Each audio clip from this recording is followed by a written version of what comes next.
Hello， 大家好，欢迎收看最新一期节目，我是小编。有时候，越是亲密的人，越容易产生不可调和的矛盾，发生无比凄凉的悲剧。今天我们两位年轻的主人公就是如此。本来都是前途无量的名牌大学生，最后却以刀相见，以血收场。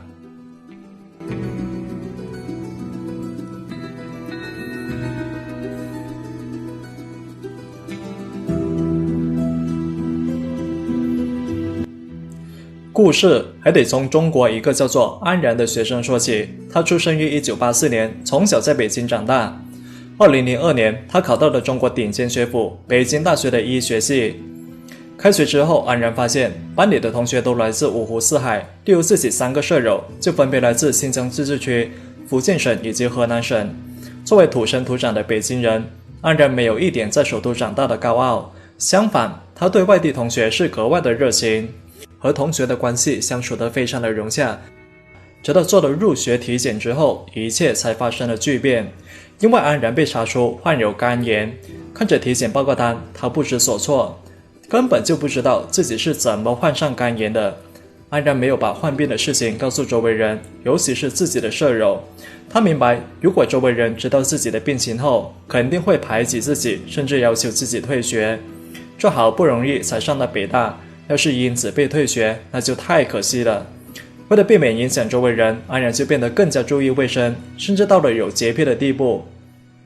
对此大家也没太在意，只是单纯觉得他这个人很爱干净。然而正如俗话说的，世上没有不透风的墙，不久后安然患有肝炎的消息就被传了开来。加上因为大家都是医学生，对各种疾病就更加的敏感，不出意外，周围同学就开始有意或者无意疏远安然，尤其是他的舍友。白天基本上不待在宿舍，晚上快睡觉了才回来，也很少和安然交流。只有一个舍友非常例外，他就是崔培昭。根据资料，崔培昭是河南人，经常被同学们开玩笑，但每一次他也只是随声附和一下，只要你们开心就好。作为舍友，安然的变化，崔培昭自然是看在眼里。崔培昭经常安慰他，我们都是学医的，知道该怎么预防还有治疗。面对如此善解人意的崔培昭，安然是无比感动。两个人经常待在一起，随着交流的深入，安然和崔培昭就发现彼此都是来自于单亲家庭。在安然7岁的时候，他的父亲就因病去世，此后母亲一直没有再婚。而崔培昭就更惨了，他说在自己只有7个月大时，父亲就去世了。作为单亲家庭的孩子，安然和崔培昭两个人在学习上都非常的刻苦，不过在性格上却相差甚远。安然这个人性格敏感偏执，他的母亲之所以会给他取这个名字，就是希望他能够安然无恙。根据周围人的描述，小时候的安然很要强，在很小的时候就开始练习书法，学弹钢琴。别的孩子一天顶多坚持40分钟，他却可以坚持1个多小时。但是上初中之后，他的自控能力明显就不如同龄人，而且还喜欢钻牛角尖。上了高中之后，安然的问题就越来越突出，经常因为一些小事和同学打架。为此，学校老师就多次找到他母亲，让他带儿子去看心理医生。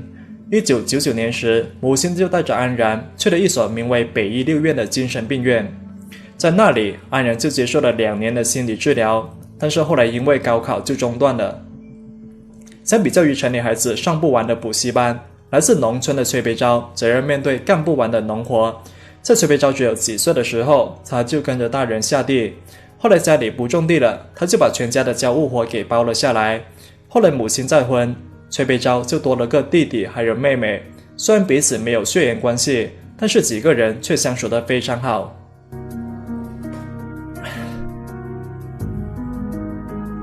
随着时间的流逝，安然身上的缺点越来越明显，同学们原本就因为他有肝炎的事情在刻意疏远他，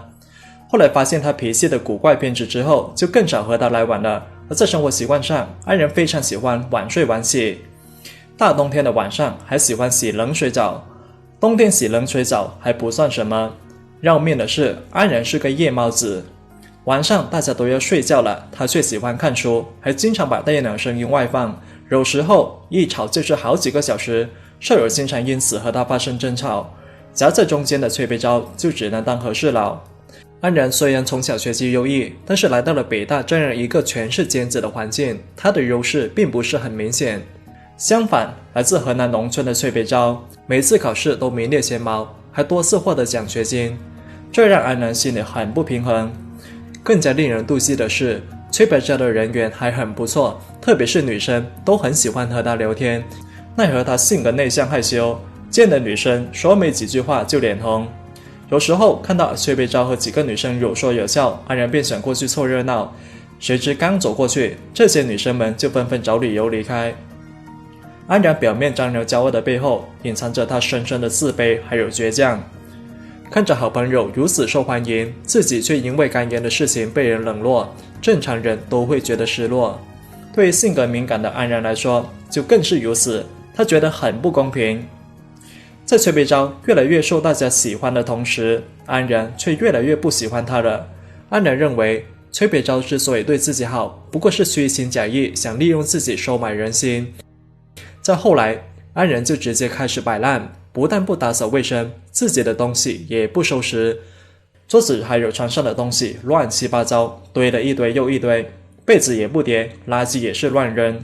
当时学校每个月都要检查卫生，检查结果要纳入学期末的综合评分，关系到奖学金，所以大家都很重视卫生检查。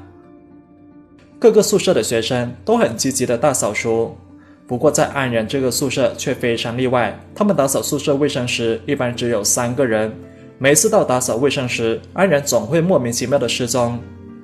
由于安然患有肝炎，所以他们在打扫时经常会使用消毒粉，而安然对此就非常的敏感。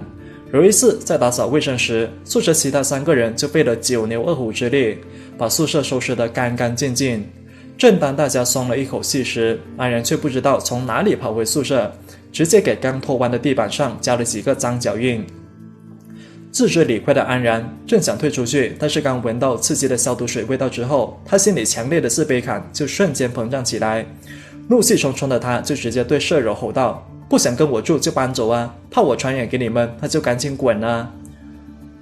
安然一边说着，一边拼命的在地板上乱踩。这一次，不管是崔培昭如何相劝，安然就是不讲理。因为这次矛盾，2个人的关系彻底陷入低谷，变成了熟悉的陌生人。从此之后，安然就更加的不注意卫生，常常有意或者无意把宿舍弄得脏兮兮，导致宿舍的卫生检查经常不及格，影响了大家在期末的综合评分。其中受影响最大的就是他的朋友崔培昭。作为一个孝子，他深知身为小学教师的父母，单靠他们那点微薄的工资，供3个孩子读书是非常困难的，所以他就非常在意学校的奖学金。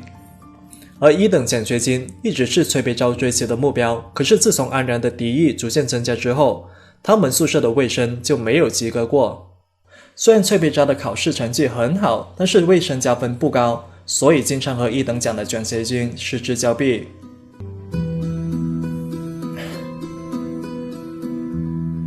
到了大3上半学期，崔培昭就搬到了另外一个宿舍。他本以为自己这样做就可以摆脱安然，但是造化弄人，冤家路窄。崔培昭和安然2个人居然同时喜欢上了同一个女生，这个女孩就是同班同学刘薇兰。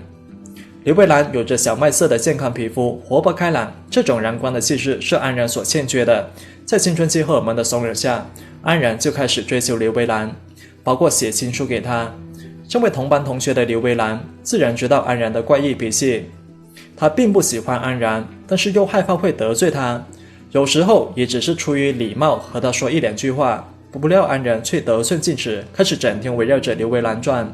在教室自习的时候，哪怕刘薇兰身边的位置有人，她也会走到那个位置，在旁边站着，一言不发地看着那人，直到看到对方离开为止。逐渐的，就没有人再敢和刘薇兰坐在一起了。在课余时间，刘薇兰会努力躲避安然。当时男生不能进女生宿舍，所以安然就经常打电话给刘薇兰。刘薇兰自从和安然通过1次话后，就再也不敢自己去接电话。她还跟同宿舍的姐妹约定，只要是安然打过来的电话，那就说自己不在。打完电话后，发现刘薇兰不在之后，安然会打她的手机，但是刘薇兰也不接。由于同在一个学校，又是在同一个班级，所以要躲开安然是很难的事情。在一次下课之后，安然就一直跟着刘维兰从食堂到宿舍楼，始终不肯离开。忍无可忍的刘维兰打算直接向他表明自己的想法，但是安然却认为女孩子都是比较矜持的，嘴上说不要，其实心里是想要。他不断地纠缠着刘维兰，甚至还想和她接吻。安然追求刘维兰的事情，崔佩昭自然也知道，他也很喜欢刘维兰。看着刘维兰日渐憔悴，他也非常心疼，但是他又不敢在安然面前直接表明自己的想法。在2004年冬季的某一天，崔佩昭出去玩，回来时在公交车上刚好遇到了刘维兰，于是两个人就同路返回学校。进了校门，刘维兰的手机就突然响了起来，他看了一眼，脸色就变得很难看，原来是安然打的电话。在晚上时，崔佩昭辗转反侧，刘维兰苍白的脸色还有郁郁寡欢的眼神，让他久久不能释怀。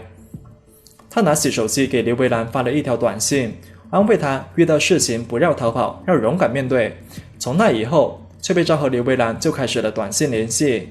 在一来二往的交流中，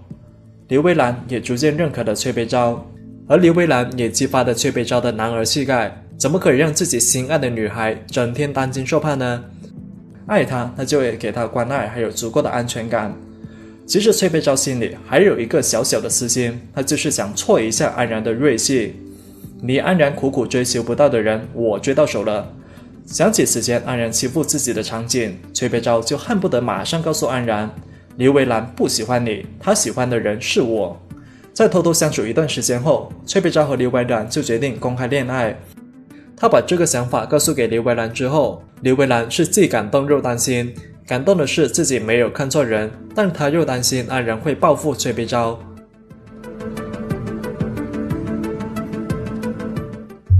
在2005年3月，崔佩昭和刘维兰两个人就正式公开谈起了恋爱，双方积累了许久的感情就像火山般迸发而出，两个人形影不离，只要对方出现在面前，那空气都是甜的。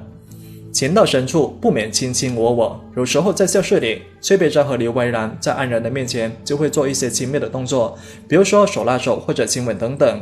丝毫不避嫌。安然对此也只能看在眼里，恨在心里。作为回应，他总是会做出一些奇怪的举动，但此时他跟班里同学的关系非常的恶劣，整个班级的舆论都不支持他，同学们都向学校反映了安然的种种异常行为。联想到当时沸沸扬扬的马加爵一案，在2004年12月，2002级学生就写了一封联名信给学校，要求学校勒令安然退学。在信中，他们列举了安然种种异常表现，比如说上解剖课不给动物打麻药就直接解剖，还纠缠威胁女同学，随意翻看别人的物品等等。他们觉得安然这个人越来越变态。在2005年春季实习时，同班里没有一个同学愿意和安然住在一起，最后安然一个人被安排到了一个小平房里。这些事情对于安然来说是非常大的打击，他在半夜里经常会向母亲哭诉。因为儿子的事情，安然的母亲也是经常被叫到学校。安然的母亲当时的想法很简单，让儿子把这个学期给上完。可是没想到，就在这学期的实习时，悲剧就发生了。自从被确诊患有肝炎后，安然的心里就非常的失落。同学对他的孤立，刘维兰和崔佩昭公开谈恋爱的事情，让他更加的失落。他觉得自己的伤口像是在被撒盐，他一直想找机会跟崔佩昭好好聊一聊。2005年6月24号晚，崔佩昭去教学楼3楼上网时，安然也跟了过去。一路上他走来走去，心神不定，一会儿回到宿舍，一会儿又回到电话教室，不知道自己到底该干什么。第二天早上，安然很早就起床了，来到电脑房之后，他看到崔佩昭刚好也在里面，趁着电脑房没有其他人，安然就决定跟崔佩昭好好聊一聊。但是两个人聊了一会儿就直接吵了起来，最后崔佩昭就先从机房间离开，而不服气的安然就直接追到了4楼的楼梯，拿起事先藏匿的菜刀，直接朝崔佩昭的后面砍去，根本来不及反应的崔佩昭直接倒在了地上。而此时的安然却依然没有冷静下来，他拿出随身携带的匕首，在崔佩昭身上来来回回刺了80多下，然后才仓皇逃回了自己的宿舍。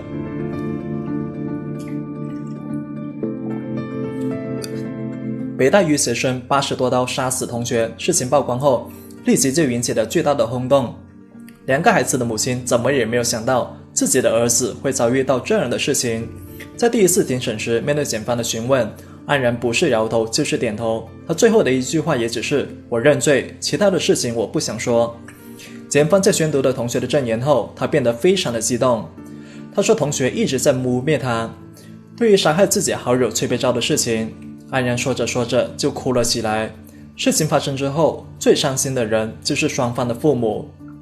安然的母亲认为，对于这起惨案，学校和同学们负有一定的责任，明知道自己儿子精神有问题，还处处排挤儿子。2006年2月，崔佩昭的父母就将北京大学也告上了法院，因为他们认为，如果学校及时做出反应开除安然，儿子就不会惨遭毒手。可是北大却表示，安然这个学生虽然在品德上确实有问题，但他在校期间没有违反校纪，医院也诊断他不是精神病人，学校就不可能仅仅因为学生的怜悯性就直接把安然开除。而对于安然的母亲来说，纵使儿子有心理疾病，纵使他犯下了不可饶恕的罪行，但他依然是自己儿子，依然是从自己身上掉下来的肉。为了求得原告的谅解，保住儿子的性命，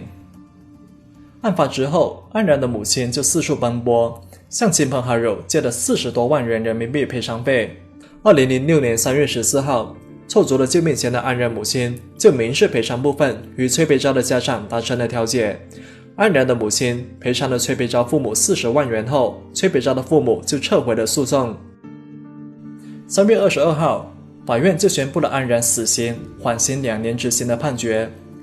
同时还驳回了崔佩昭父母对北大的起诉。接受记者采访时，崔佩昭的母亲表示，就在儿子出事的前一天晚上，儿子给继父发了一条短信，询问河南高考分数线是多少，弟弟妹妹又考得如何。作为从河南偏僻村庄走到首都北京大学的过来人，儿子深知继弟继妹面临的压力。儿子说自己非常希望能够在同一所大学里看到继弟和继妹，如此一来就能互相有个照应。他还幻想着开学那天自己当导游给他们介绍北大，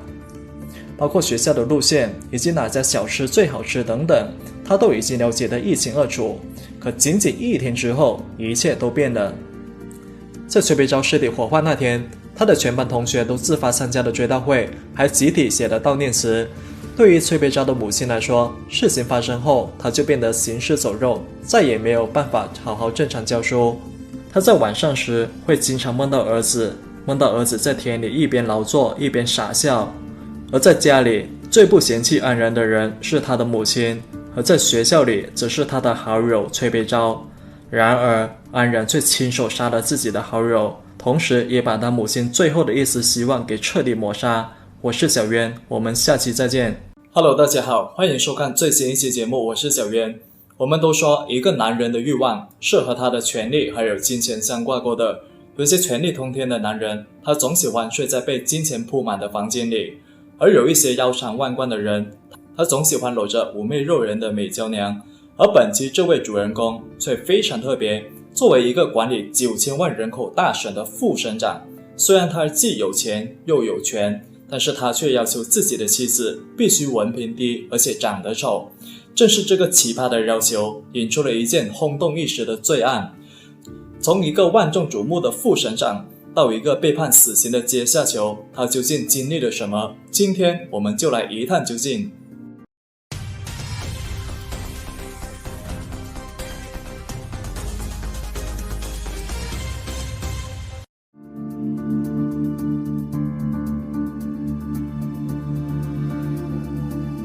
案件的主人公名为吕德斌，1953年出生于中国的河南省。因为一系列的原因，当时河南省的发展非常落后，甚至根本就没有经济的发展，大部分家庭的生活都过得十分艰苦，其中就包括吕德斌一家。由于父亲患有残疾，母亲有病缠身，他面临的苦难就更多了。绝望的他只能把未来寄托于学校。由于表现优秀，政治觉悟高，18岁时他就成为了村里的团支部书记。1975年，恰逢河南农学院开始招生，因为吕德斌根红苗正，拥有初中文凭的他便被组织推荐去河南农学院上大学。可以说，吕德斌是不幸的，但也是幸运的，因为当时的情况和如今的情况完全不同，不是每个人都有机会上学，即使你成绩非常优秀。面对这个改变命运的稻草，吕德斌牢牢地抓住了它。进入河南农学院后，他在学习上非常努力。大学毕业后，他考取了文革后的河南农学院的第一批研究生，研究方向为遗传育种，导师就是后来成为河南省人大副主任的范连教授。1982年，吕德斌完成了研究生学业，不过他放弃了到农业部工作的机会，改为留校任教。这时他的导师为河南农学院，也就是后来的河南农业大学，争取到了一个去美国堪萨斯州立大学留学的名额。原本第一个人选并不是吕德斌，但是因为这个学生身体上的原因，所以排在第二的吕德斌就顺利上位，成为文革后第一批留美的学生。此前他刚刚和他的第一任妻子大学的同学郭丽娟完成了婚礼。同年5月，吕德斌成功申请到了美国的助学金。半年之后，他的妻子就带着还没1岁的女儿也来到了美国，负责照顾丈夫的日常起居。而在美国留学期间，吕德斌学习是十分的刻苦，他用大量的时间学习了英语。那当时美国还没有承认中国留学生的硕士文凭，所以吕德斌只能重新从硕士读起。而根据妻子的说法，由于丈夫是自费生，所以必须给导师打工做研究，导师才会给他生活费，而导师也成为了我们所说的老板。到了1988年，在经过6年的寒窗苦读后，吕德斌终于获得了美国的博士学位，但是他拒绝了多个著名跨国公司还有院校的邀请，毅然决然回到了中国老家。他说自己始终没有忘记在红旗下的宣誓，若能学成归来，定将报效国家。在母校工作期间，吕德斌取得了多项研究成果，其中他在小麦转基因方面的研究更是达到了国际领先水平，还因此成为了河南省小麦育种方面的首席专家，享受着国家的特殊津贴。他还兼任农业部专家组顾问，是国家863计划中唯一一个河南省的评委。凭借这些成绩，他被当作领导干部培养，前途一片光明。虽然科研和仕途一路畅通，但是吕德斌的个人感情却出现了严重的危机，因为2个人在赡养公婆问题上出现了严重的分歧。作为一个孝子，吕德斌认为自己的日子好过了，父母也应该同样过上好日子，他就把身体不便的老父亲也接到了郑州和他自己同住。与此同时，他的妹妹也来到了郑州，吃住都在哥哥家。不仅如此，吕德斌还要求妻子孝像自己一样，在公婆面前尽孝，吃喝拉撒一样都不能落下。但妻子郭丽娟作为一位知识女性，回国之后，她一直在河南农业大学培训中心工作，她也有自己的事业，而且素爱干净，一点都不喜欢端屎倒尿这种粗活。养育孩子的辛苦，科研任务的繁重，这2样东西已经让郭丽娟压力山大。而丈夫父母和妹妹的频繁光顾，更是完全打乱了她的生活节奏。刚开始她还不会抗拒，但是日子一长，郭丽娟就难免会发牢骚。因为这些事情，她和丈夫的分歧和矛盾是越发的严重。那实际上，对于公公，郭丽娟也确实很孝顺，但是她的这种孝顺呢，远远没有达到她丈夫所说的极致要求。而另外一边，由于丈夫口无遮拦，经常在周围人面前吐槽对妻子的不满，所以就闹得人尽皆知。没过几天，事情就在郭丽娟的单位里传了开来，而最终在1997年11月，2个人就达成了离婚协议，而女儿由妻子抚养。经过这段失败的婚姻后，吕德斌身心俱疲，但是因为放不下面子，所以每次和同事谈起这件事情时，他都说自己绝不后悔。我宁可不要自己的老婆，也不能不要自己的老父亲。在总结自己婚姻失败的原因时，吕德斌就认为，前妻之所以不能很好的对待自己家人，主要是因为她是城里的知识女性，人长得漂亮，又有自己的事业，愿意做贤妻良母，但是不愿意做孝顺媳妇。如果是换一位文化层次比较低的农村妇女，那肯定就会不一样。所以在离婚之后的第2年，在和父亲商议后，吕德斌就决定在农村老家找对象。他要求这位妻子必须具备以下3个条件：文化程度低，外貌长得丑，愿意照顾长辈，小到嘘寒问暖，大到吃喝拉撒各方面。而在这3条择偶标准的要求下，1998年下半年，一个叫做陈俊宏的女人就出现了，她就是吕德斌的第2任妻子。陈俊宏比吕德斌小14岁，也是河南人。初中还没读完就开始在家务农。刚开始听到媒人的介绍时，陈俊宏怎么也不敢相信，他一直怀疑自己还没睡醒。起初他只是以保姆的身份到吕德斌家里照顾他行动不便的父亲。一段时间后，吕德斌的父亲对陈俊宏可以说是赞不绝口，说陈俊宏就像自己的亲闺女那样细心体贴。1999年年底，在照顾吕德斌父亲1年后，他和吕德斌就正式结为了夫妻。以前那个土得不能再土的大龄农村未婚女，如今却摇身一变，成为了有头有脸的校长夫人。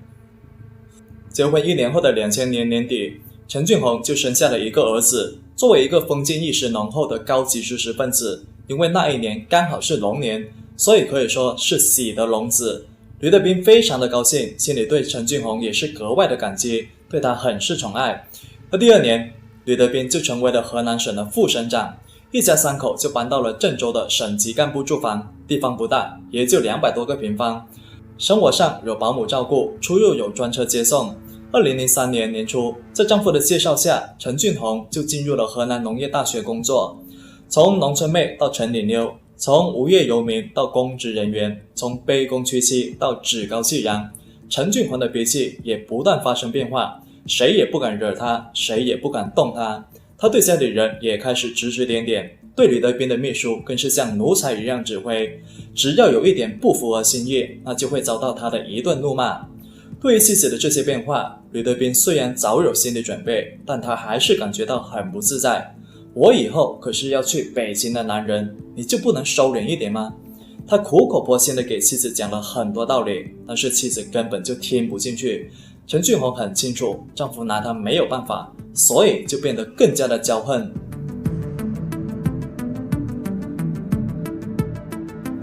从以前的唯命是从到恃宠而骄，再到嚣张跋扈，吕德斌是越来越无奈，他觉得自己没有像以前那么爱妻子了。而这时，在一位前同事的介绍下，吕德斌就认识了当地林业部的张梅。年过40的张梅最初只是来办理公务，没想到几次交往下来，充满韵味还有善解人意的张梅就让吕德斌春心荡漾。在情感和权力的引诱下，有夫之妇的张梅还是被推倒在床上。尽管吕德斌一直都很低调，但是在2003年2月，妻子陈俊宏还是发现了他偷情的事情。一天晚上，吕德斌在外面应酬到很晚才回到家，一回来后他就直接到浴室洗澡。闻着丈夫身上残存的香水味，妻子就下意识偷偷翻看了丈夫的手机。不出意外，她直接就看到了一条让人炸裂的消息，署名上还写着永远爱你的梅。陈俊宏怒不可遏，没有等丈夫洗完澡后就直接踢开浴室门。被吓了一跳的吕德斌最后直接跪地求饶，说这是别人发错的。堂堂一个副省长，居然连家中的母老虎都管不住。在教训了丈夫一顿之后，陈俊宏的火气依然没有减少。这些男人没有一个好东西。由于丈夫无法割舍和情人张梅的来往，导致陈俊宏几乎每次见面都要和她吵架。有一次，陈俊宏还接到了一个匿名电话，被告知要看好自己的男人，不要勾引别人的老婆。这让陈俊宏更加坚信丈夫在外面偷偷包养小三。随着情势的败露还有矛盾的升级，陈俊宏对吕德斌及其家人的态度也发生了很大的改变。她对丈夫是又爱又恨，丈夫给了自己一切，可又马上要夺走这一切。她无法放弃丈夫，更无法放弃副省长夫人这个身份。在这种矛盾的纠结中，她开始控制丈夫下班后的活动，还偷偷记录丈夫的各种黑白收入。陈俊宏要求丈夫不能再与情人来往，否则就将这些事情报告给上级。2004年8月中旬，吕德斌就到外地开会，妻子也偷偷地跟了出去，并且在丈夫对面的酒店开了房。而不出所料，当晚吕德斌和张梅两人就被陈俊宏捉奸在床。此后，陈俊宏就多次找到省里领导反映这些事情，两个人的感情也彻底破裂。一番考虑后，吕德斌就提出了离婚，并且同意支付妻子一笔巨额的分手费。陈俊宏起初也同意了，但是征求娘家人的意见后，他就改变了主意。有副省长夫人这个身份，你还怕自己弄不到钱吗？钱是会花完的，但是权却能带来源源不断的钱。而最后，陈俊宏就明确地表示自己是不会和你离婚的，再敢提离婚，我就举报你受贿。此后，吕德斌果然不敢提离婚二字。不但如此，吕德斌的亲友来找他帮忙处理问题时，全都被陈俊宏送了闭门羹。如果说前妻郭丽娟是文闹，那陈俊宏则是武闹。一吵起架来，她就会对丈夫又骂又打。堂堂一个副省长，居然是个如此可怜的妻管严，看起来很搞笑，但实际上小渊个人认为，吕德斌这是在以退为进，他想让妻子的家暴掩盖自己的出轨。有这样的妻子，是哪个男人都得出轨。而在后来一段时间，吕德斌就经常向周围人倾诉自己的家事，借以发泄自己的心中的不满。而一时之间，吕德斌的不幸在单位内几乎无人不知，无人不晓，许多人都非常的同情他，天天要面对家里那个母老虎。2004年6月，正当吕德斌被家庭问题搞得焦头烂额时，一个救星出现了，他就是河南省新乡市的时任副市长单玉和。此前两人是上下级关系。6月15号这天，单玉和以汇报工作为由，请吕德斌吃饭。几杯酒下肚之后，吕德斌就将家事全吐了出来。见到副省长如此信任自己，单玉和可以说是受宠若惊。他当即就建议吕德斌能过就过，不能过就离婚。吕德斌满脸忧愁地说道，自己是二婚，都是省政府领导，离婚不是一件容易的事情。看到领导对离婚顾虑重重，单玉和马上就明白他肯定是另有苦衷，所以就不再谈离婚这件事。从这以后，单玉和便经常与吕德斌通电话，有时候汇报工作，有时候关心家事，两个人的关系也迅速被拉近。在2004年下半年时，吕德斌还在仕途上拉了上某一把。在后来一次吃饭时，他就告诉单玉和，与其和这样的悍妇过一辈子，倒不如找几个人把他打残废算了，我情愿一辈子养着他。看到副省长如此气愤难平，单玉和便投其所好，马上就献计说，如果吕省长真有这个意思，我倒是可以找人帮一下忙。一不做二不休，当晚两个人就商议找人把陈俊宏打发走，而且是直接上路那种。到了10月至11月间，两个人就多次密谋杀害陈俊宏。同年年底，单玉和就找到了自己的同乡张松雪，并许以重金请他来处理此事。而作为交换条件，单玉和先是安排张松雪管理自己的林场，然后还在农业公司安排他担任副经理，使他有名又有利。而为此，张松雪是感激涕零，对单玉和也是言听计从。为了摆脱嫌疑，三个人之间也从不交叉联系。2005年4月份，瑞老家的一个侄子结婚，吕德斌便送了2000块的贺礼。妻子陈俊宏知道后，为这件事情又和丈夫大吵了一架。期间，她还用水果刀猛刺丈夫的腰部还有下体，并且扬言不活了，要和吕德斌同归于尽。吕德斌当即被送到医院，还差点和所有女人说拜拜。而经过这次流血事件之后，吕德斌就更加坚定要除去妻子，他多次致电单玉和，要求他赶快找人动手。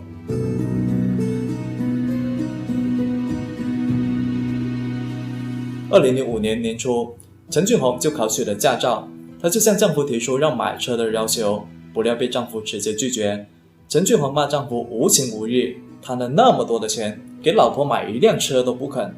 后来她愈发无法忍受丈夫的冷暴力，就威胁说自己已经把你的受贿账目列成了清单，只差往外送了。而气急败坏的吕德斌就惊慌失措，因为妻子这份名单随时都会要了他的命。于是他就给单玉和打电话，让他马上除掉妻子。很快，吕德斌就收到了2套杀人方案：其一，冒充劫匪杀死陈俊宏；其二，利用陈俊宏近期想买车的机会，以买车的名义将他诱骗出来，然后再杀害。吕德斌就同意了第一种方案。而6月上旬，拿着吕德斌住所钥匙的张松雪就带着1名同伙开始了行动，但是由于当天保姆一直跟在陈俊宏身边，所以只能取消行动。因为吕德斌要求过，除了妻子陈俊宏以外，不能伤及第三人。为此张松雪就只能采取第二套方案。然而就在尚瑞和一切准备就绪时，吕德斌反而有一些犹豫了。他不忍心看到儿子没有了妈妈，他决定再试探一次。那一天他就低声下气要求妻子，希望他交出那张所谓的受贿清单。可是妻子却表示自己就是死了也要拉你下马。听到这些大义灭亲的话，吕德斌心里的最后一丝犹豫还有不舍被彻底的抹去。2005年6月7号，尚玉和给陈俊宏打电话说，人愿意出资15万元为你买车，而且这个事情已经给吕副省长说了，吕副省长也同意了。他说第二天就可以带你去看车，看好我们就买。陈俊宏一听这话，心里十分的高兴，还好没跟那个老头子离婚，有这副省长夫人的身份，买什么都不用自己出钱。他直接就在电话里和尚玉和约好了见面时间。因为当天工作繁忙，尚玉和竟然用他日常工作所用的手机卡打电话给陈俊宏，没有使用张松雪专门准备的那张手机卡。尚玉和做梦也没有想到，就是这个电话帮警方给自己预定了一个牢饭。第二天一大早，尚玉和就取出了15万元现金交给了张松雪。这些钱其一是为了骗取陈俊宏的信任，消除其戒心，其二是作为张徐两个人作案的酬金。上午10点左右，张松雪就和陈俊宏联系，将他顺利骗了出来。三人上了尚玉和事先准备好的帕萨特轿车，而且装有15万元现金的提包就放在车里，还故意敞开提包的开口让陈俊宏看见，让他以为真的是要去买车。不过细心的陈俊宏还是发现了轿车行驶方向的不对，所以他就提出了质疑。而坐在后排的徐某看着事情快要暴露，就马上掐住了陈俊宏的脖子，直到他放弃了抵抗，然后还用手枪击打他的头部，导致他当场死亡。在开到一个废弃的停车场后，两个人就把陈俊宏的尸体从汽车后座拉出，塞到了汽车后备箱中。而当晚在夜深人静的时候，他就将陈俊宏的尸体肢解，然后装入编织袋，还绑上了石块，全部都沉在了南阳县的虎山水库。而到了这里，这场价值15万元的杀人行动正式结束。陈俊宏死后，为了给吕德斌向警方报案的借口，隔天下午2点时，按照尚玉和的授意，凶手张松雪在新乡市就利用专门作案用的手机卡，向吕德斌平时所用的手机上发了一条短信：你夫人在我这里，要想活命就得准备50万元人民币。吕德斌接到短信后，知道妻子已经被解决，他就让手下以妻子被绑架为由，马上向警方报案。副省长的妻子遭遇绑架，这可非同小可，警方是1秒都不敢怠慢。你们这帮劫匪，连堂堂副省长的夫人也敢动，我看你们是活腻的。警方调查后就发现，案发当天，除了一些未知姓名的电话外，新乡市的副市长尚玉和在案发前1天内曾和死者陈俊宏通过电话。很快他就被警方请去喝茶，而一番审讯下来之后，尚玉和就公认了自己伙同张松雪还有徐可彤杀死副省长夫人的事实。他还交代出幕后主谋，也就是时任河南省副省长吕德斌。听到这番话，负责审讯的警员是大吃一惊。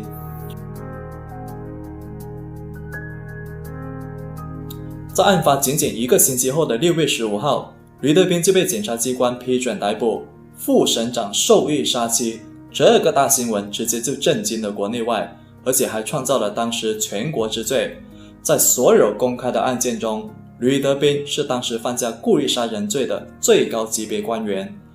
吕德斌怎么也没想到，仅仅1个星期的时间，自己就从副省长变成了阶下囚。他的手下尚玉和这位副市长原以为只要搭上吕德斌这艘大船，自己的仕途就能更上一层楼，可不料等到他的却是断崖。根据张松雪和徐晓彤的口供，警方就在虎山水库的湖底找到了陈俊宏的尸骨，而在铁的事实证据面前，吕德斌就承认了自己买凶杀妻的犯罪事实，他的所有职务也先后被一一撤免。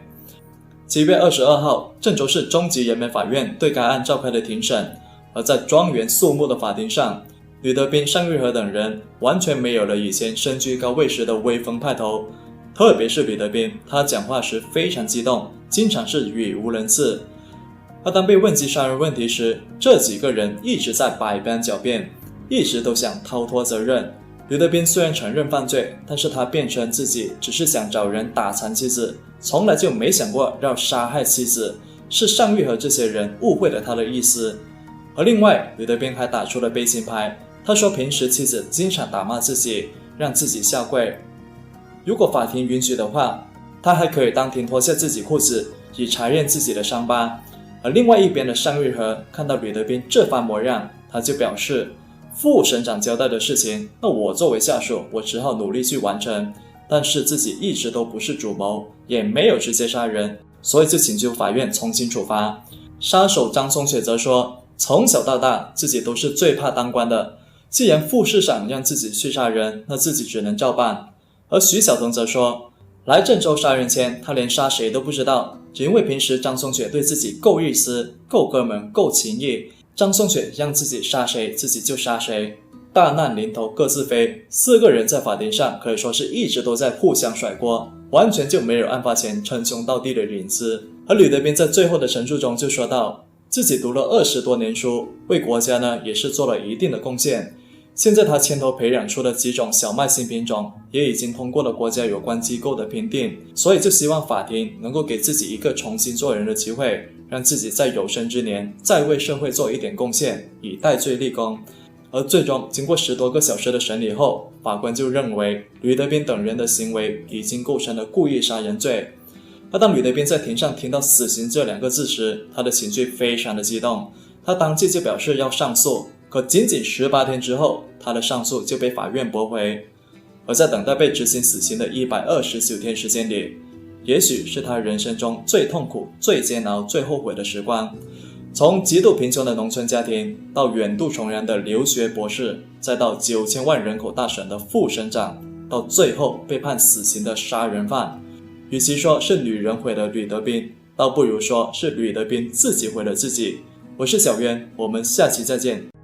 Hello， 大家好，欢迎收看最新一期节目，我是小渊。今天我们讲个清华女硕士和她家人的离奇案件。原本幸福美满的一家人，在10年时间里却接二连三发生悲剧，甚至有人传言这家人被下了诅咒。对着镜头，父亲更是用尽全力地说道，我哪怕豁出自己这条老命，也要弄清楚这件事情。那这究竟是怎么回事呢？今天我们就来一探究竟。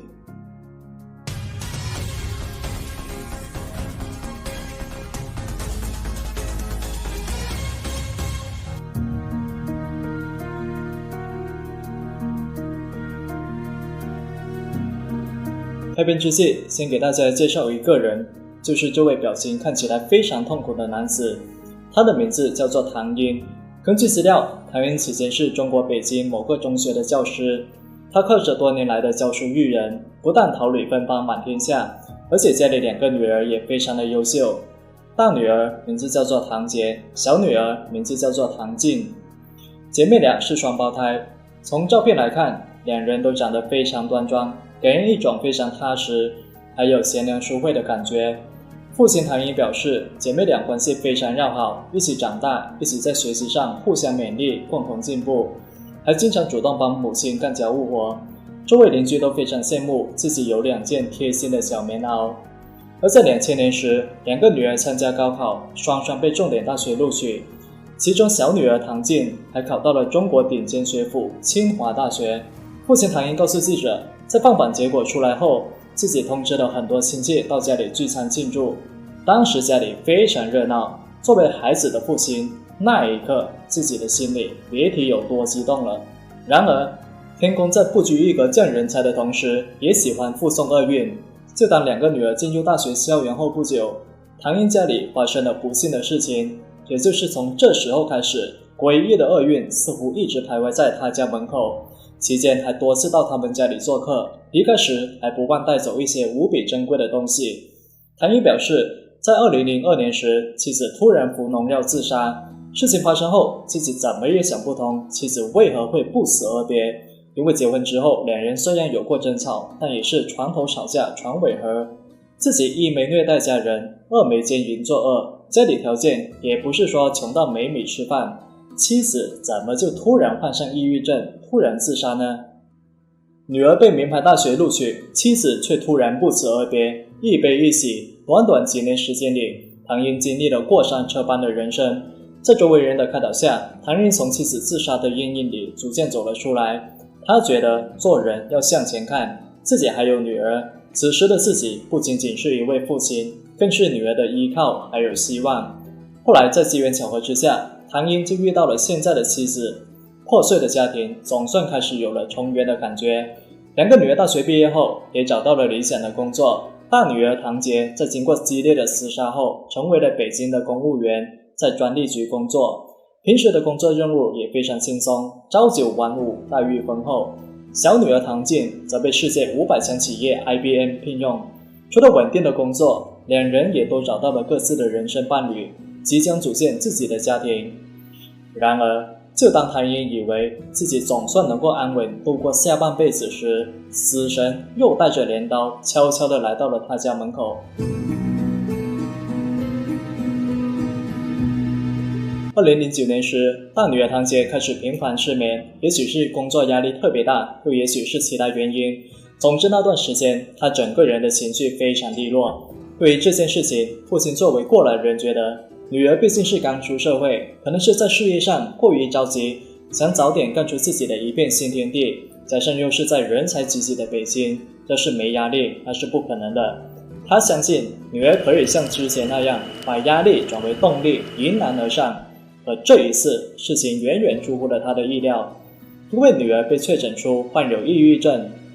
看着唐杰茶饭不思的消瘦模样，父亲唐英就仿佛看到了昔日的妻子，因为8年前妻子在自杀前的表现和女儿的状态几乎如出一辙。这种似曾相识的感觉给唐英带来了深深的恐惧。天旋地转之间，他明白这一次一定要好好抓住亲人，不能像当年那样白白错过了挽救妻子生命的机会。所以只要一有空，唐英就会给女儿发短信或者打电话，还经常到女儿住所看望她，给她做最喜欢吃的菜。而让人遗憾的是，唐英手上那把菜刀还是敌不过死神手里的那把镰刀。2010年5月26号，大女儿唐杰在工作单位大楼一跃而下，而这一跳在带走一条宝贵生命的同时，也带来了白发人送黑发人的痛苦。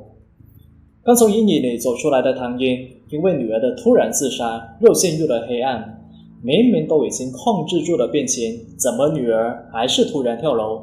一番了解后，周围人都认为唐杰的死在于她没有按时服药。治疗时，医生也明确说过，唐杰当时的情况是不允许停药的。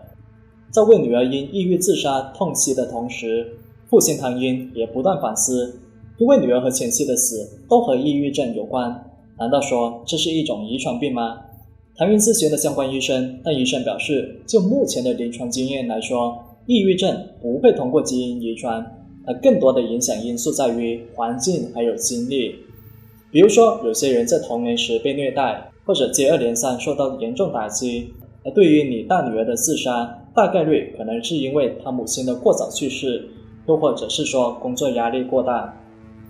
听到医生这话，父亲唐英不由自主地想起了小女儿唐静。要知道，此时的唐静心里已经受了2次亲人离别带来的痛苦，一次是亲生母亲，一次是亲姐姐。唐英仔细咨询了医生，要怎么做才能避免悲剧再次上演？医生给的建议也很简单，平时多和你女儿接触，观察她的心理状态，可以适当进行一些放松心态的活动，例如和家人或者朋友一起出去旅游，不要总是困在相同的环境里，尽量不要在家里放置过多去世亲人的物品，避免睹物思情。而在接下来的日子里，唐英过的是胆战心惊，甚至有一种如履薄冰的害怕。这样的日子一晃就是2年。正当唐英以为自此平安无事时，他最不想看到的事情还是出现了。大女儿去世2年后的2012年5月26号，这天是大女儿的忌日。这天，唐英接到了小女儿的电话，期间女儿说自己压力很大，最近总是失眠。拨断这个电话，住所里又多了一个压力山大的人，那就是父亲唐英。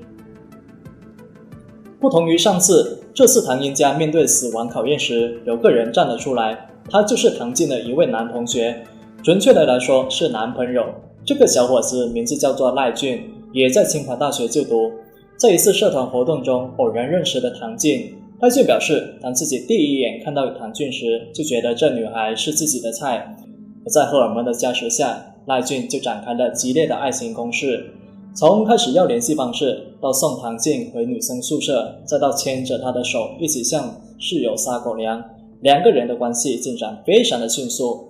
而对于这位小伙子，父亲唐英表示自己对他还是很满意的，最起码他对自己女儿确实很好。有一次来到家里后，看到唐静还没起床，就主动帮她倒尿盆，因为当时唐静家住在平房，为了方便，在晚上时会在房屋里留个尿盆方便。在经过5年的恋爱长跑后，唐静和赖俊两个人就在2008年时步入了婚姻的殿堂。接受记者采访时，唐英表示，赖俊曾给自己发过这样一条短信：我会珍惜我们来之不易的幸福生活，我会努力让生活变得更好。男人有这份责任和担当，贫穷和富贵又算得了什么呢？而现在的唐英却完全不是这么想，相反，他觉得正是自己的这个决定害了小女儿。因为就在小女儿出现抑郁症的3个月后，女儿的情况急转直下。2012年8月26号这天，唐静被医生诊断为2级重度精神病，医生给的建议非常直接，严防自杀。看着这份诊断书，唐英的心快提到了嗓子里。而在8月28号下午6点时，悲剧还是发生了，唐静从自家27楼一跃而下，跳楼自杀。对于唐英来说，这已经是他失去的第3个至亲。从妻子到大女儿再到小女儿，10年时间里，他办了3件丧事，伤口被一次又一次的撒盐。葬礼之上，看着女儿的尸体，他怎么也无法接受。小女儿自杀时，唐英已经来到60岁，花甲之年却收到这样一份噩耗，唐英心里的伤痛可想而知。这也是为何面对记者采访时，他一副心力交瘁的模样，甚至连说话都有点吃力。悲痛之余，唐英还是想问，医生已经明确警告过要严防自杀，可为何唐静还是在眼皮底下自杀的呢？他仔细回忆了这几个月来发生的事情，为了纠正自己的猜想，他趁女婿赖俊不注意时偷走了女婿手机的内存卡，并将上面的内容拷贝到电脑。然而当看到里面的内容时，他认为女儿唐静的死和女婿赖俊有直接关系，女婿的不作为是把女儿推向断崖的最后一把手。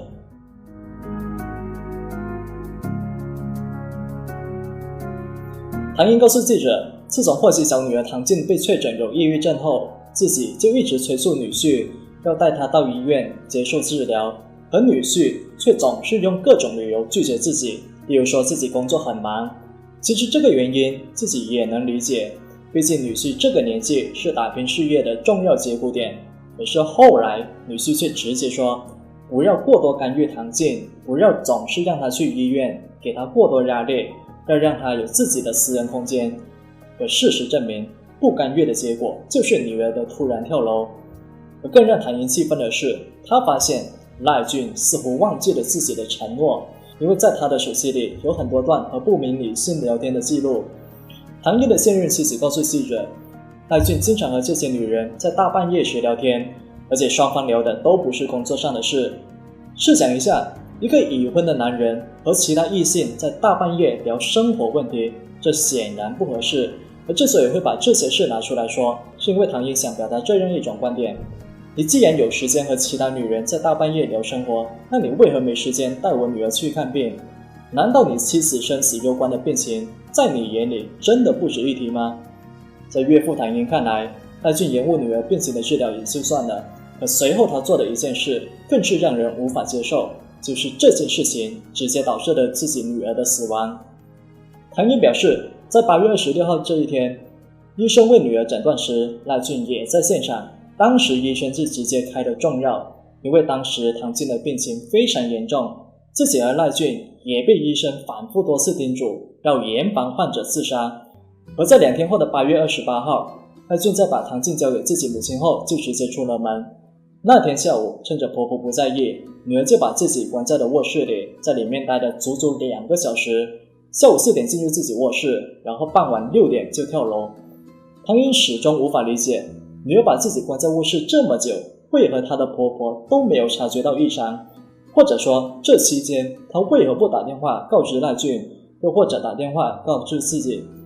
唐英的现任妻子认为赖俊压根就没有重视唐静的病情，如果真的重视，他不会在这么重要的时间点选择出门。从最开始，如果说赖俊不知道唐静有病，那还情有可原，但是岳父已经多次提醒他，他也知道唐静姐姐和母亲的先例，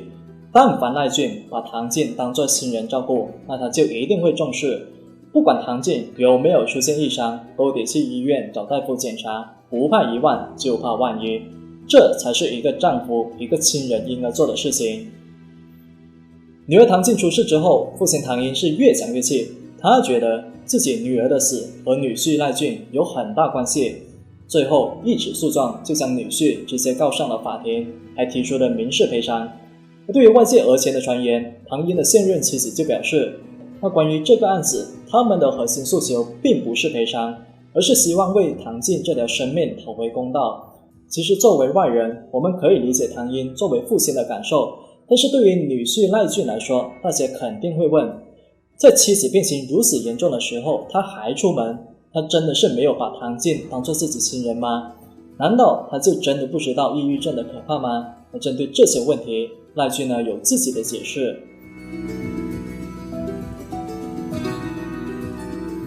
2014年4月2号，针对这个案子，北京法院就召开了第一次庭审。法庭之上，唐英就认为女婿赖俊早就获悉了女儿有抑郁症，自己也多次催促他要带女儿去医院接受治疗，可是女婿赖俊却只带女儿去看过一次医生，在家里也没有对妻子进行有效看护。事情发生后还诽谤和侮辱自己，期间导致自己2次住院。要算上死亡赔偿金、精神损失赔偿费等各项费用，他就要求赖俊做出80万元人民币的赔偿。而对于岳父这个要求，赖俊是既气愤又委屈又无奈。他直接说道，当一个至亲去世之后，难道其他亲人就可以联手把这个责任栽赃在别的亲人身上吗？可是妻子的父亲唐英却完全不认同这个说法，因为他觉得女婿根本就没有认真照顾妻子，而且有很多事情能够证明赖俊和自己女儿之间的感情并没有他口中说的那么好。可是赖俊反驳说，如果能够挽救自己妻子，那他愿意一命抵一命。他表示，在妻子生前的最后3个月，自己一直在山东威海赶项目，可即便如此，每到周末自己还是会飞回北京，到了周日又飞回威海。如果自己真的不在乎妻子，怎么可能如此舟车劳顿在两地之间跑呢？至于自己和妻子在感情上的关系，那就更不用说了。5年恋爱，4年夫妻，两人一直就是朋友圈里的恩爱模范。赖俊还补充说，反倒是岳父在一些事情上的做法让人实在无法接受。在2012年7月底时，妻子因为工作不顺心，感觉到压力很大，自己当时了解之后就直接跟妻子说，工作是老板的，生活是自己的，如果我们不喜欢这个工作，那我们就换，而且况且你还是清华硕士，学历和能力都摆在这里，如果你想放松一段时间，那也完全没有问题，赚钱的事情呢就交给我。可是岳父获悉之后却对妻子说，你把别人不愿意干的事情干成了，那你的能力才会有提高。当然，无论赖俊说的再动情，唐英始终认为女婿有不可推卸的责任。为了证明自己对妻子的爱，赖俊就拿出了妻子自杀前写下的遗书。遗书中，唐静表示自己抗压能力很差，她自己这样下去会给亲人增加压力。同时，她还提到了婆婆和丈夫对自己很好，但是自己只能来生再来报答。那实际上，赖俊和唐英都是非常在乎唐静的病情，只是两个人采取的治疗方向不太相同。父亲唐英呢，由于经历过2次至亲分离的痛苦，所以他就非常害怕唐静会重蹈覆辙。为了救孩子的命，他选择的办法是不停地劝说女儿，不停地催促女婿带女儿去看病。但是对于女婿赖俊来说，他认为解铃还须系铃人，一个人在精神状态出了问题，外部治疗手段是很难根治的。再加上妻子和自己都是清华毕业的高级知识分子，对自己的要求向来就很严格，只有鼓励妻子让她自己走出来才是最好最有效的办法。调整方式呢，包括让妻子多休息，保持心情舒畅，而不是像岳父那样整天在妻子身旁唉声叹气。就像那天的情形，岳父不但渲染抑郁症有多么可怕多么恐怖，会给人的感觉就好像是妻子真的要死了那样。为了更好的开导妻子，赖俊其实也花了很多心思，例如在手机上组建了一个聊天群，把一些关系比较好的朋友拉进群里，大家约定在空闲时会在群里聊聊天。而他自己平时呢，也会给妻子发一些心灵鸡汤，或者分享一些有趣的事情，试图用精神方面的治疗代替药物上的治疗。事发后，有记者采访了唐静的亲朋好友，大家都觉得唐静确实非常优秀，不但拥有清华硕士的优秀学历，在工作能力上也非常出色。在 IBM 工作期间，连续6年获得了公司的奖项，还用课外时间进修，先后通过了 CMA 还有 CFA 的资格考试。但有个不是缺点的缺点，那就是唐静这个人非常的要强，很要面子，很多事情都喜欢自己解决，最后实在无法解决才会找别人帮忙。而对于自己母亲还有姐姐自杀的事情，他很多朋友都不知道。有一次谈起母亲时，唐静也只是眼角有一点泛红，并且很快就转移了话题。她平时看起来很开朗的一个女孩，原来这些年一直都在默默承受如此巨大的压力还有痛苦。而对于自己抑郁症的事情，唐静一直认为是自己工作压力太大。就像丈夫赖俊说的，作为高级知识分子，无论在生活还是在生命上，他们都有很高的要求。而在向公司请假时，他也没有告诉公司自己患抑郁症的事情。相比较于家人离世的痛苦、忧郁病情的折磨，唐静更喜欢活得有尊严。这就是为何他会在遗书中写道：我对自己的抗压能力很绝望。2014年7月30号，北京市朝阳区人民法院就作出了一审判决。他们认为死者丈夫赖俊的行为不存在过错，而且与妻子的坠楼死亡也不存在因果关联，所以就驳回了死者父亲唐英的所有赔偿诉求。那逝者已逝，生者安息，希望在世的人都能坚强地活下去。说到最后，小袁还是要说一些话。其实有时候我们真的要好好反思一下，为什么一个人好端端的会突然患上抑郁症？那真的是仅仅因为他自己的原因吗？我是小渊，我们下期再见。Hello， 大家好，欢迎收看最新一期节目，我是小渊。我们都说玫瑰代表着爱情，正如玫瑰深红色的花瓣代表着火热的爱，可同时玫瑰也是带刺的。如果你过于偏执想占有它，往往会受到伤害，就如同今天我们这2位年轻人因为偏爱，把鲜红的玫瑰染成了血液的黑紫色。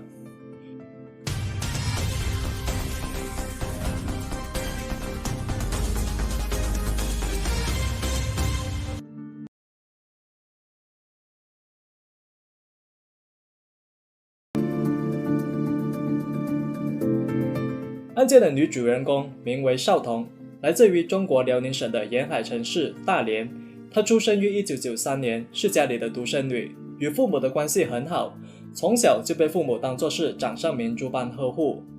为了给女儿一个轻松的成长环境，邵彤的父母工作非常的努力，在父母的精心呵护和培养之下，邵彤从小就表现出了极大的潜力，不但有很高的创造力和艺术天分，还有很好的逻辑思维能力。后来他很轻松就考入了当地最好的中学——大连市第一中学。入读中学之后，在完成学校基本课程的同时，邵彤还学习了钢琴还有舞蹈。在受到艺术的熏陶后，他希望有一天能够成为生物学家或者是雕塑家。在就读中学期间，一个同校的男孩子引起了邵彤的注意，也许是受青春荷尔蒙的影响，2个人的关系越走越近，还相约一起报考同一所名牌大学。如果顺利的话，2个人的关系会从青春的荷尔蒙正式走上爱情的跑道。如果不出意外的话，也许这一段的长跑终点会指向婚姻的殿堂。而作为最亲密的人，邵彤的父母自然也知道女儿和这个男孩的关系。在一次偶然的机会中，邵彤的母亲也接触过这个男孩。当时这个孩子非常的有礼貌，帮他搬行李时他会主动说声谢谢。母亲也没有过多反对女儿这段恋爱，只是希望在以后的人生中，女儿能被一个男人用心爱着，那这就足够了。后来高考结束之后，虽然邵彤的男朋友成功被心仪的大学录取，但是邵彤却不幸名落孙山。他感到很失望，因为他为此付出了很多努力。那这意味着少彤现在的计划变得非常的不确定。他现在需要重新考虑自己要去哪里，以及学习什么专业。而与男友的离别也意味着两个人会开启异地恋。2011年时，18岁的少彤在考虑一番之后，就决定跳出舒适区，准备前往美国爱荷华州的州立大学学习化学。留学支持他的父母拿出了数十万美元的积蓄，支持女儿这个留学的梦想。4年时间算下来，女儿的留学费用虽然不是天文数字，但是对于刚刚步入中产阶级的他们来说，依然是一笔不小的费用。2012年9月，少彤终于进入了爱荷华州立大学。与某些披荆戴银的富二代不同，少彤从一开始就非常的努力。他的朋友说，当少彤不在学习时，他会用跳舞、参加聚会，还有教其他学生学中文的方式充实自己。在爱荷华就读期间，少彤和3个室友合租，几个人的关系可以说是非常不错。虽然少彤年龄最大，但是室友都叫她小妹妹，因为少彤是他们中最矮的一个。他的室友兼最好的朋友简说，少彤聪明的让每个人都嫉妒。他总是说自己需要努力学习，即使他的成绩已经非常的优异。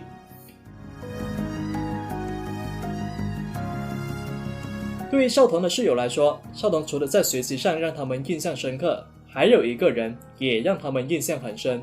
他就是少彤的一位男性朋友李向南。李向南也是来自于中国，只不过是浙江温州人，比少彤大了2岁。在2011年时，也就是少彤为留学参加培训班的时候，两个人互相认识。随后李向南便深深喜欢上了少彤，并且开始追求她。后来两人如愿被美国高校录取，只不过李向南是就读于纽约州的罗切斯特理工学院，而少彤则是爱荷华州立大学。两地相距1000英里左右，足足有17个小时的车程。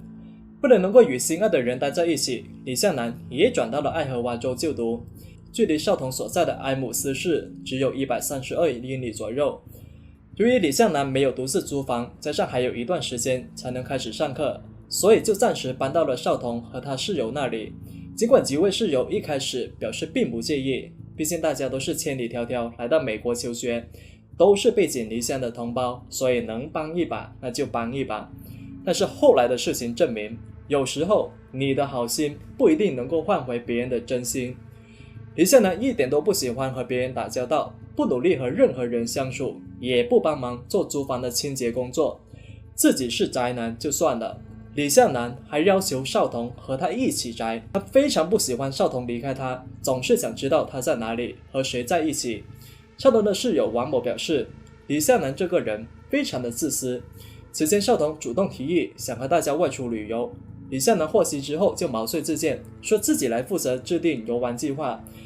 起初大家也没在意，难得李向南会主动帮忙做一件事。可让他们万万没想到的是，李向南在没有通知大家的情况下，指定了他和少彤的车票，直接把其他朋友丢在一边，这让少彤感觉到非常的生气。对于李向南这位不速来客，少彤坚称自己不是他的女朋友，两个人也没发生身体上的关系。他自己现在对他的行为也是越来越讨厌。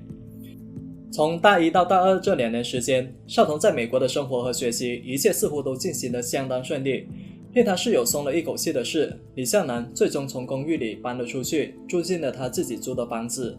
而在学习上也选好了相关的课程。虽然令人讨厌的李向南已经离开，但是让人不满的事情依然没有结束。因为每一次交通违章后，李向南都会把少彤的地址当作自己的地址，这导致了更多的问题。每隔一段时间就会有警察上门拜访。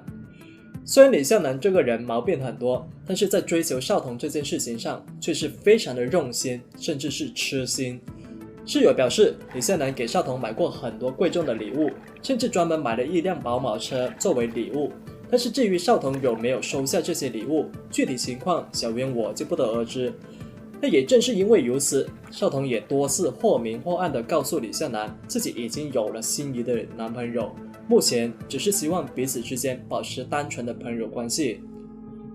而在美国就读之后，少彤和初恋还是没能和忍受异地恋的困扰，两个人的关系纽带呢也逐渐变成细线，最后呢直接断裂。到了2014年8月下旬，也就是少彤就读大二时，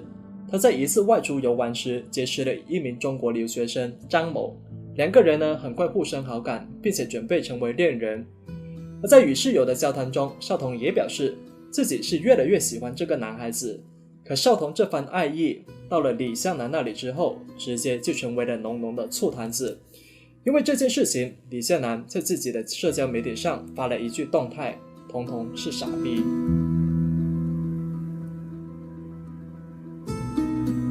2014年9月3号这天，李向南致电少彤，准备和他煲电话粥。可当时少彤顾着和室友聊天，一时没注意自己已经按下了接听键。在整整半个小时里，少彤和他朋友说自己觉得李向南这个人不太靠谱，例如说他这个人控制欲很强，很不喜欢和别人打交道等等，和自己的性格完全相反。而这些话呢，李向南全部都默默听着。挂断这起电话后，李向南在社交媒体上留了一句话 Fuck my life。 9月7号晚上，少彤的父亲给女儿发了短信，希望能够开视频聊天，因为父女俩已经有一段时间没有联系了。但是少彤短信回复说自己太忙了。接着少彤的一个室友也收到了一条短信，这条短信是从李向南的手机上发出的，时间是凌晨的1点30分，内容是：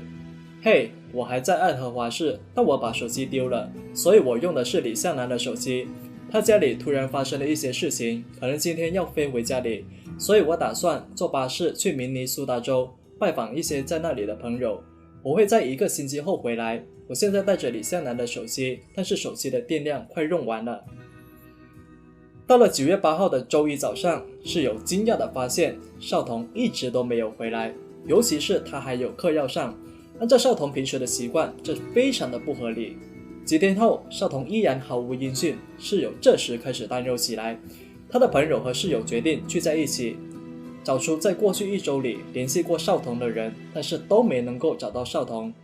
在9月18号时，少彤的室友就被他去警局报了人口失踪登记。警察最初怀疑少彤应该是因为想家，所以才飞回到了父母身边，因为这种情况并不少见，尤其是对这些留学生来说。但是他们很快就发现，没有证据表明少彤离开了美国，也没有证据表明他乘坐了去明尼苏达州的巴士。那通过查看消费记录，还有少彤室友的回忆，警方就发现少彤和李向南曾经入住当地一家汽车旅馆的218号房间。旅馆老板也证实了这一点。那老板就说，实际上他已经不是第一次看到这对情侣来酒店了。那个周末呢，他们来登记入住时，自己也没有发现两个人有什么不对劲的地方。按照老板 Ken 的回忆，在9月6号那一天，自己看到少彤一个人在大堂里走来走去，然后还到外面的加油站买了一些饮料，一切看起来都很正常，也没有看到有人跟踪少彤或者是李向南。然而到了9月7号的星期天早上，旅馆老板 Ken 说，他注意到少彤的车子突然不见了，再结合房间是空的情况，他就估计这对情侣是在9月6号的凌晨离开的，但是两个人没有来办理退房手续。虽然旅馆有摄像头，但是令警方无奈和恼火的是，他们的监控系统刚好出现了问题，没法确定少彤还有李向南两个人离开时的状态。而在旅馆房间的墙壁和床头板上，探员就发现了一些非常小的深色斑点。不过让警方最头疼的是，在李向南和少彤离开之后，有其他人入住的这个房间，这给现场痕迹的侦查带来了很大的影响。旅馆老板表示，尽管提前退房没有什么不寻常的，但是按照以往的经验，这对情侣经常很晚才退房，经常被工作人员敲门提醒要求离开，所以那一次两个人这么早离开确实有一点奇怪。而当局搜查了少彤的公寓，在那里他们就发现了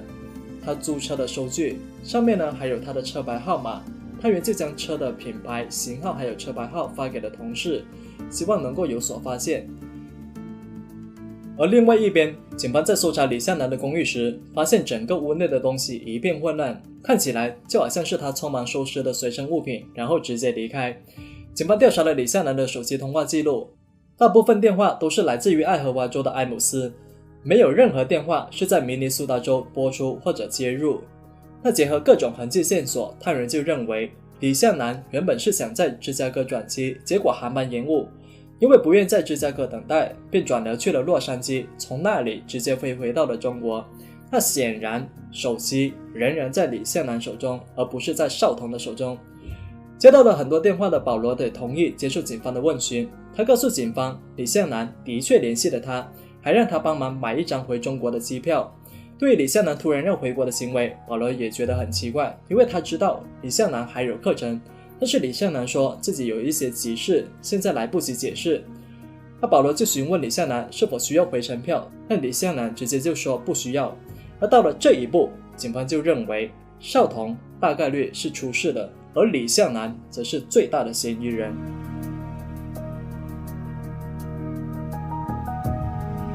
2014年9月26号，警方就找到了邵童的丰田凯美瑞轿车，它就停在爱荷华郊外。巧合的是，李向南的公寓刚好就在附近。据妹表示，其实这辆车已经在那里停了好几个星期，靠近车厢时总是能够闻到一股刺激的气味。拿到搜查令之后，警方马上打开了后备箱，然后就看到了一个旅行箱，箱子里面还散发出难闻的恶臭味。那不出意外，旅行箱里面装的是已经严重腐烂的尸体，里面还有一个哑铃，以及一条裹在尸体头部血迹斑斑的毛巾。尽管需要进行检测，但是警方知道这具尸体的主人99%就是邵童。后来的尸检结果证实了这一点。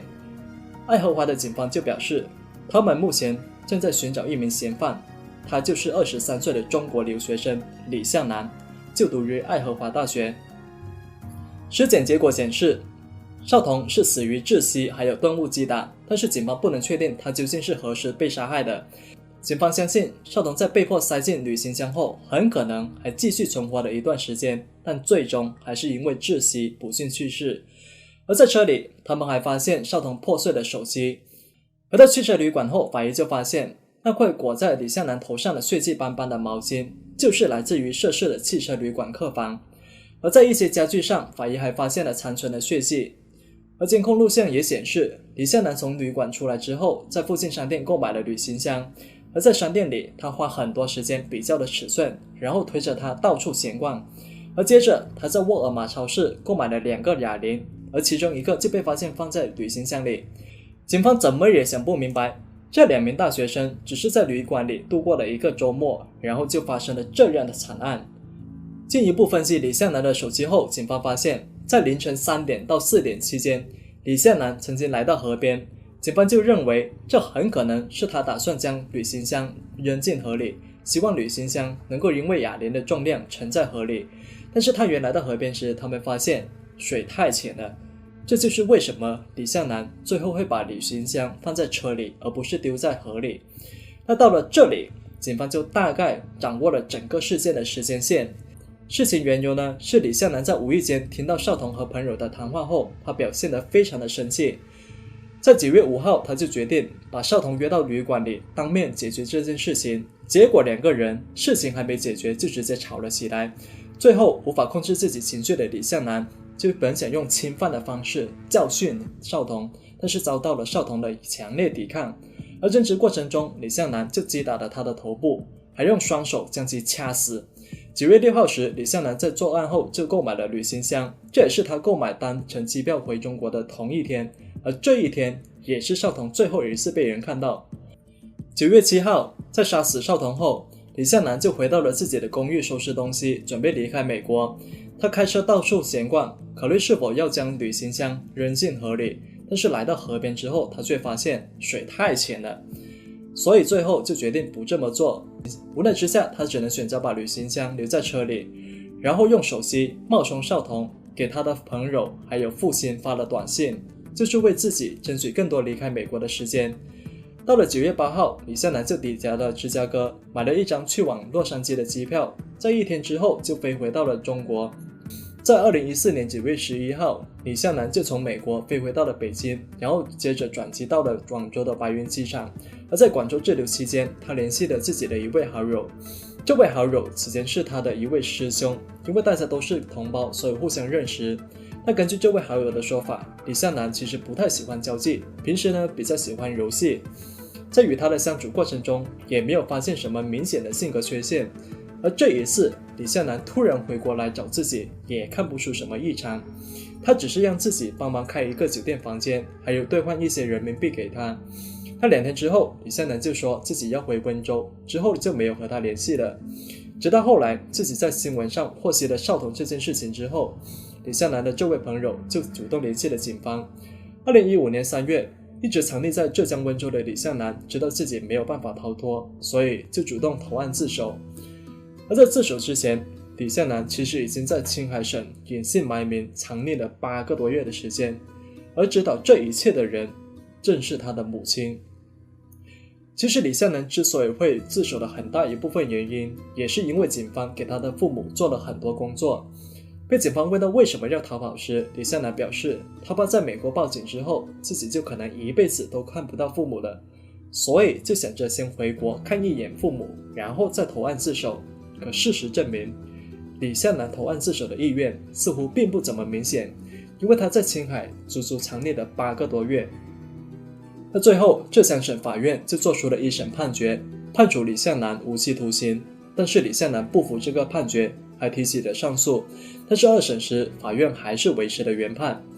而在2审过后，这起令整个世界震惊并引起国际关注的案件，终于暂时告一段落。